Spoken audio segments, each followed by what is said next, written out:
जय हिंद सभी को। आप सभी का आपके अपने YouTube channel study with Anil sir पर स्वागत है। सुबह के 7 बज चुके हैं और हम हाजिर हो गए हैं आपके हिंदी के ज्ञान को और बेहतर करने के लिए सामान्य हिंदी की एक और वीडियो लेकर।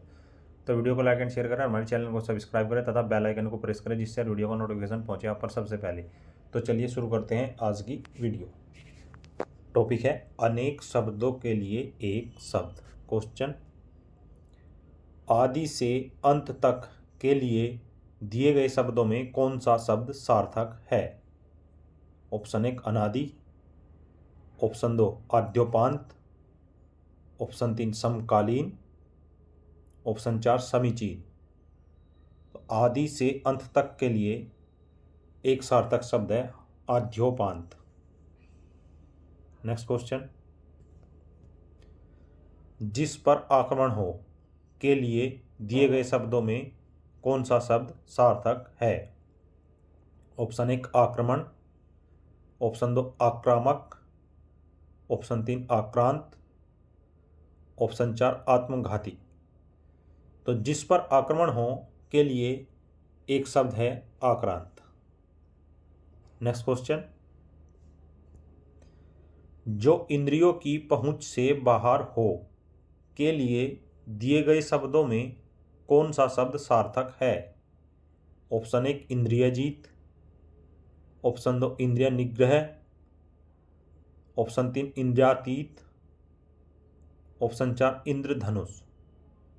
तो जो इंद्रियों की पहुंच से बाहर हो वाक्यांश के लिए एक शब्द होगा इंद्रियातीत।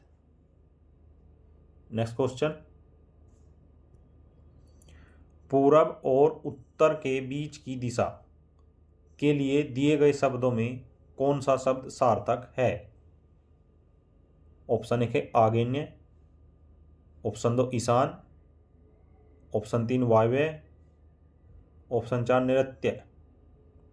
तो पूरब और उत्तर दिशा के बीच की दिशा के लिए हम एक शब्द प्रयोग करते हैं जिसे ईशान कहते हैं। नेक्स्ट क्वेश्चन, जो धरती फोड़कर जन्मता हो के लिए दिए गए शब्दों में कौन सा शब्द सार्थक है? ऑप्शन 1 द्विज, ऑप्शन 2 उद्भिज, ऑप्शन 3 स्वयंभू, ऑप्शन 4 भूधर। जो धरती फोड़कर जन्मता है उसे हम उद्भिज कहते हैं। नेक्स्ट क्वेश्चन, अच्छे कुल में जन्म लेने वाला के लिए दिए गए शब्दों में कौन सा शब्द सार्थक है? ऑप्शन 1 राजपुत्र, ऑप्शन 2 कुलीन, ऑप्शन 3 द्विज, ऑप्शन 4 पूजनीय। अच्छे कुल में जन्म लेने वाला के लिए एक सार्थक शब्द कुलीन कहा जाता है। नेक्स्ट क्वेश्चन,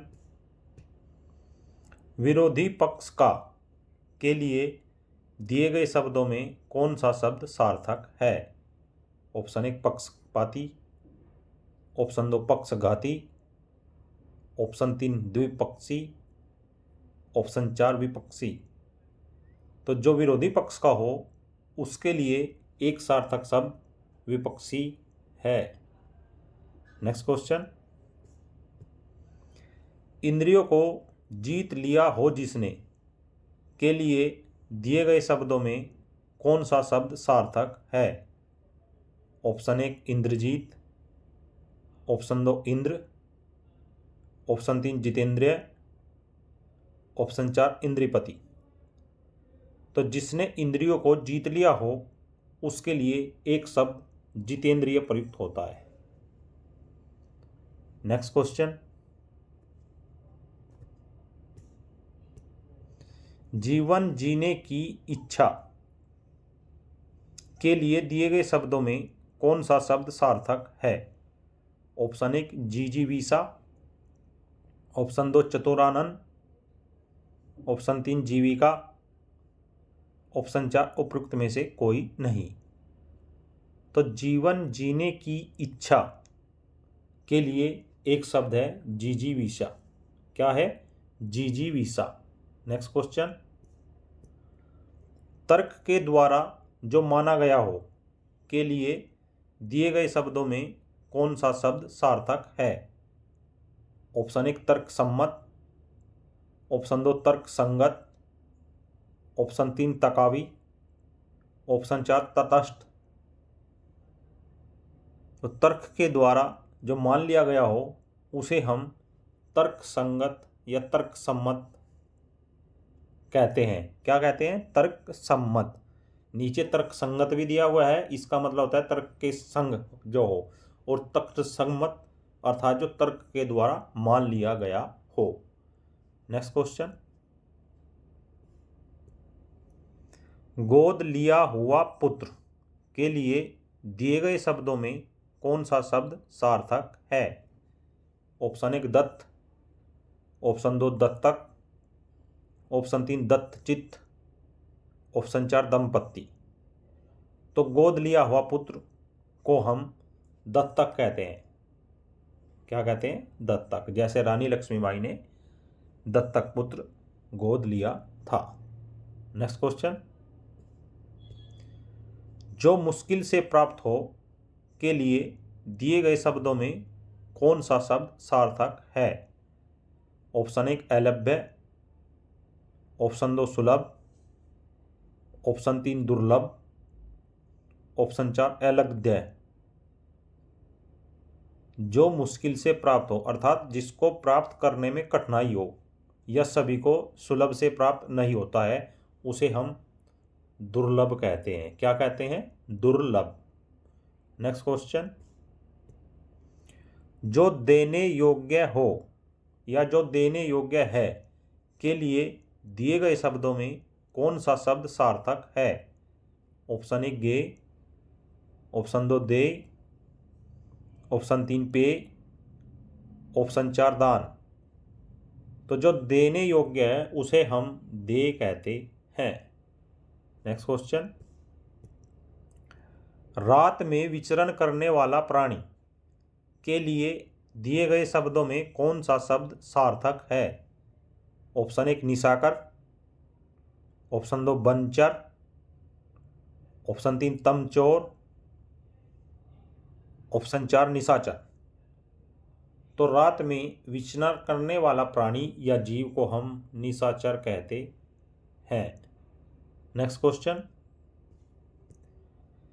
जिनका प्रयोग निश्चित शब्द समुदाय या पूरे वाक्य का अतिरिक्त भावार्थ प्रदान करने के लिए होता है उसे क्या कहते हैं? ऑप्शन 1 समानाधिकरण, ऑप्शन 2 व्यधिकरण, ऑप्शन 3 विस्मयादिबोधक, ऑप्शन 4 निपात। तो जिनका प्रयोग निश्चित शब्द समुदाय या पूरे वाक्य का अतिरिक्त भावार्थ प्रदान करने के लिए किया जाता है उसे हम निपात कहते हैं। नेक्स्ट क्वेश्चन, पार्थिव निम्न में से किस वाक्यांश के लिए एक सार्थक शब्द है? ऑप्शन 1 जिसका संबंध मनुष्य से हो, ऑप्शन 2 जिसका संबंध प्रथा से हो, ऑप्शन 3 जिसका संबंध ईश्वर से हो, ऑप्शन 4 जिसका संबंध पृथ्वी से है। तो पार्थिव शब्द निम्न में से जिसका संबंध पृथ्वी से है वाक्यांश के लिए है। नेक्स्ट क्वेश्चन, जो आंखों के सामने हो शब्दों के लिए एक सार्थक शब्द कौन सा है? ऑप्शन 1 सामाजिक, ऑप्शन 2 प्रत्यक्ष, ऑप्शन 3 सुलभ, ऑप्शन 4 प्रियतम। तो जो आंखों के सामने हो अर्थात हमें दिख रहा है उसको हम देख सकते हैं। जो आंखों के सामने हो के लिए एक शब्द है प्रत्यक्ष। जैसे आपने कहावत सुनी होगी कि प्रत्यक्ष को प्रमाण की आवश्यकता नहीं होती है। नेक्स्ट क्वेश्चन, प्रत्युत्पन्नमति शब्द का वाक्यांश क्या होगा? ऑप्शन 1 उत्तर न देने की क्षमता, ऑप्शन 2 जो फिर से उत्पन्न हुआ हो, ऑप्शन 3 जिसकी बुद्धि में नई नई बात उत्पन्न होती है, ऑप्शन 4 जो तत्काल सोचकर उत्तर दे सके। तो दिए वाक्यांशों में जो तत्काल सोचकर उत्तर दे सके, कौन? जो तत्काल सोचकर उत्तर दे सके, उसके लिए एक शब्द है प्रत्युन्नपन्नमति। नेक्स्ट क्वेश्चन, प्रज्ञाचक्षु शब्द का वाक्यांश क्या होगा? ऑप्शन 1 चक्षु ही जिसकी प्रज्ञा हो, ऑप्शन 2 बुद्धि जिसका नेत्र हो, ऑप्शन 3 प्रज्ञा और चक्षु जिसके समान हो, ऑप्शन 4 बुद्धि और ज्ञान होने वाली प्रज्ञा। तो प्रज्ञा चक्षु शब्द दिए गए वाक्यांशों में बुद्धि जिसका नेत्र हो के लिए एक शब्द है। नेक्स्ट क्वेश्चन, खाने की इच्छा है शब्दों के लिए एक सार्थक शब्द कौन सा है? ऑप्शन 1 विभुक्षा, ऑप्शन 2 बुभुक्षा, ऑप्शन 3 विभिक्षा, ऑप्शन 4 बुभुक्षा। तो खाने की इच्छा के लिए एक सार्थक शब्द है बुभुक्षा। देखिए ऑप्शन 2 और ऑप्शन 4 बोलने में बिल्कुल एक जैसे लगते हैं, बुभुक्षा और बुभुक्षा, परंतु ऑप्शन 2 में बै का प्रयोग है और ऑप्शन 4 में भय का प्रयोग है। अतः आपका जो सार्थक और सही शब्द है खाने की इच्छा के लिए बुभुक्षा शब्द का प्रयोग किया जाएगा। नेक्स्ट क्वेश्चन, भूमि के अंदर की जानकारी रखने वाला शब्दों के लिए एक सार्थक शब्द कौन सा है? ऑप्शन 1 भूगर्भवेत्ता, ऑप्शन 2 पुरातत्ववेत्ता, ऑप्शन 3 नृतत्वशास्त्री, ऑप्शन 4 भूकंपवेत्ता। तो भूमि के अंदर की जानकारी रखने वाला वाक्यांश के लिए एक शब्द जो होगा वो होगा भूगर्भवेत्ता। नेक्स्ट क्वेश्चन, भविष्य में होने वाला शब्दों के लिए एक सार्थक शब्द कौन सा है? ऑप्शन 1 भावी, ऑप्शन 2 गत, ऑप्शन 3 विगत, ऑप्शन 4 आभास। तो भविष्य में होने वाला वाक्यांश के लिए जो एक सार्थक शब्द है निम्न विकल्पों में से वो होगा आपका भावी। भावी अर्थात भविष्य में होने वाला। नेक्स्ट क्वेश्चन, मोक्ष की कामना करने वाला शब्दों के लिए एक सार्थक शब्द कौन सा है?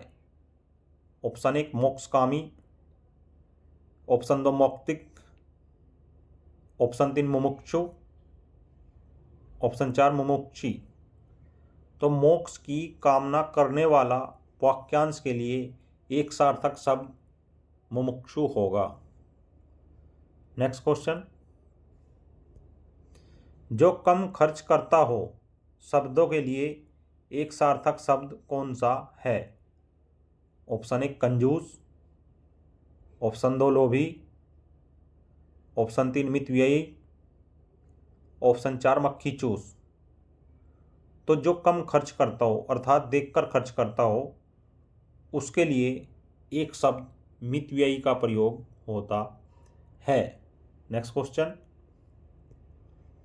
एक ही समय में वर्तमान, क्या एक ही समय में वर्तमान के लिए एक शब्द कौन सा है? ऑप्शन 1 आजीवन, ऑप्शन 2 शाश्वत, ऑप्शन 3 समसामयिक, ऑप्शन 4 समानुकूल। तो एक ही समय में वर्तमान के लिए जो एक सार्थक शब्द का हम प्रयोग करेंगे उसको हम समसामयिक कहेंगे। तो दोस्तों ये थी आज की वीडियो। मुझे विश्वास है कि इस वीडियो से आपको अपनी परीक्षा की तैयारी को और बेहतर करने में अवश्य सहायता मिलेगी। जय हिंद, जय भारत।